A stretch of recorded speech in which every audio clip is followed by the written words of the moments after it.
चलिए खबरों की शुरुआत करते हैं बड़ी खबर के साथ। झीरम कांड का सच। जगदलपुर से बड़ी खबर। झीरम कांड मामले में अंतिम सुनवाई अब पूरी हो चुकी। 31 अगस्त को एनआईए कोर्ट का यह फैसला आएगा। स्पेशल जज अजय सिंह ने फैसले को सुरक्षित रखा है। दोनों पक्षों ने लगातार तीसरे दिन दलीलें दी। अभियोजन और बचाव पक्ष ने अपनी तरफ से दलीलें रखी। स्पेशल कोर्ट ने 101 गवाहों को सुना। 10 आरोपियों की भी सुनवाई। झीरम कांड मामले में अंतिम सुनवाई हो चुकी। 31 अगस्त को एनआईए का फैसला आएगा। विगत 3 दिनों से इस पर सुनवाई चल रही थी और उसमें जो है अभियोजन पक्ष और बचाव पक्ष दोनों जो है अपने अपने पक्षों को प्रस्तुत किया है और उसके समग्र सुनवाई के पश्चात जो है 3 दिन की जो सुनवाई हुई है अनवरत, उसके बाद जो है निर्णय को माननीय न्यायालय ने आरक्षित रख लिया है।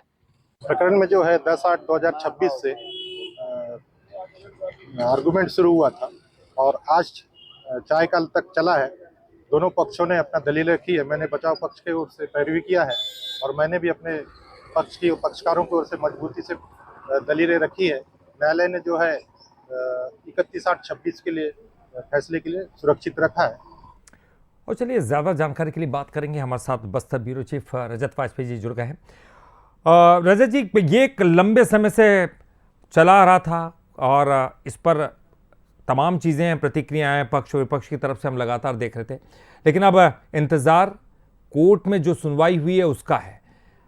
क्या ये मामला समझ में आ रहा है? 31 तारीख जो दी जा रही है, चूँकि दोनों ही पक्षों ने अपनी अपनी तरफ से दलीलें दी, कोर्ट ने क्या कुछ कहा है इस पूरे मामले को लेकर? देखिए ललित जी, इस पूरे मामले को लेकर ये कहा जा सकता है कि 13 साल पूरे होने के बावजूद कई ऐसे सवाल हैं जो दो पक्ष के लोगों के बीच में दिमाग में तैर रहे हैं। ये दो वो लोग हैं जो एक वो लोग हैं जो जिनका सीधे तौर पर झीरम घाटी नरसंहार से वास्ता था, यानी कि शहीद और उनके परिजन। दूसरा पक्ष वो कहा जा सकता है जो राजनीति से जुड़ा हुआ है। यह 31 तारीख को जो वर्डिक्ट आने वाला है, निश्चित तौर पर उसके बाद राजनीतिक बयान जो है वो एक बार फिर से उबाल में रहेंगे और छत्तीसगढ़ की राजनीति जो है इस मुद्दे के इर्द गिर्द घूमेगी। आज तीसरा दिन था चायकाल पर। चायकाल के समय तक के लगभग जो है वो बचाव पक्ष और अभियोजन दोनों की ओर से दलीलें एक के बाद एक प्रस्तुत की गई थी। 101 गवाहों को जो है काउंटर करने के बाद 10 जो प्रमुख आरोपी बनाए गए थे, इन सारे लोगों से बारी बारी पूछताछ हुई है और जो मजिस्ट्रेट हैं स्पेशल कोर्ट के अजय सिंह राजपूत, उन्होंने पहले ही दिन ये बहुत स्पष्ट कर दिया था कि बहुत से लोगों की ज़िंदगी से जुड़ा हुआ ये सवाल है, इसीलिए वे समय की कोई कमी नहीं होने देंगे। इसके लिए भले कितना भी समय लग जाए, लेकिन तीसरे दिन चायकाल के समय ये प्रोसीडिंग जो है वो दोनों ही पक्ष की ओर से पूरी कर ली गई थी और अब 31 तारीख को वर्डिक्ट इसका आने वाला है। जो रूलिंग आएगी, निश्चित तौर पर लंबा चौड़ा जो है वो फैसला आने वाला है और इससे उम्मीद की जा सकती है कि झीरम कांड से जुड़ा हुआ बहुत कुछ सच जो है वो निकल कर बाहर आ सकता है। और कन्विक्शन की जहाँ तक बात है तो ये डिपेंड करेगा कि गवाहों से किस तरीके के बयान दर्ज किए गए हैं, जो आरोपी हैं उनसे किस तरीके की चीज़ें बरामद हुई हैं या फिर उन्होंने किस तरीके की स्वीकारोक्ति की है। और बचाव पक्ष का अपना दावा है और अभियोजन पक्ष का अपना दावा है। लेकिन एक तो बड़ा सवाल ये भी है, क्योंकि 13 साल पहले की ये घटना थी झीरम, आप भी उस वक्त के साक्षी, तमाम चीजें उस वक्त राजनीतिक दायरे के तहत सामने आई थी, लेकिन उस वक्त जब ये झीरम कांड हुआ था नक्सलवाद अपने चरम पर था। आज जब इसकी सुनवाई होने जा रही, नक्सलवाद छत्तीसगढ़ से खत्म हो चुका है, तो ऐसे में अब आने वाले इस वर्डिक्ट के बाद क्या राजनीति और भी गर्माती हुई नजर आएगी? बिल्कुल, ये मौके की तरह इसे उपयोग करने की कोशिश होगी जो दोनों ही प्रमुख दल हैं उनके द्वारा, क्योंकि आपको याद होगा ललित जी 2013 25 मई को जब ये घटना हुई थी, उसके बाद कांग्रेस ने बीजेपी पर और बीजेपी ने कांग्रेस पर बहुत हमला करने का कोई भी मौका नहीं छोड़ा था और ये कोशिश हो रही थी कि झीरम घाटी नरसंहार का पूरा जो उसका दोष है वो ऑपोजिशन की ओर लादा जा सके। इसके अलावा अगर बात की जाए तो कई मौक़ों पर यह कहा गया था कि एक तरीके से सुपारी किलिंग थी।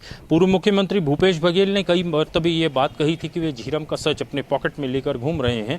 अलबत्ता ये बात और है कि किसी भी फोरम से इसका सच बाहर नहीं आ पाया था, और जब ये मौका दिया गया था एनआईए की ओर से राजनीतिक दल से जुड़े हुए लोगों को कि वे हलफनामा दायर करके झीरम घाटी से घटना से जुड़ी जो भी सच्चाई है वे अदालत के सामने बयां कर सकते हैं।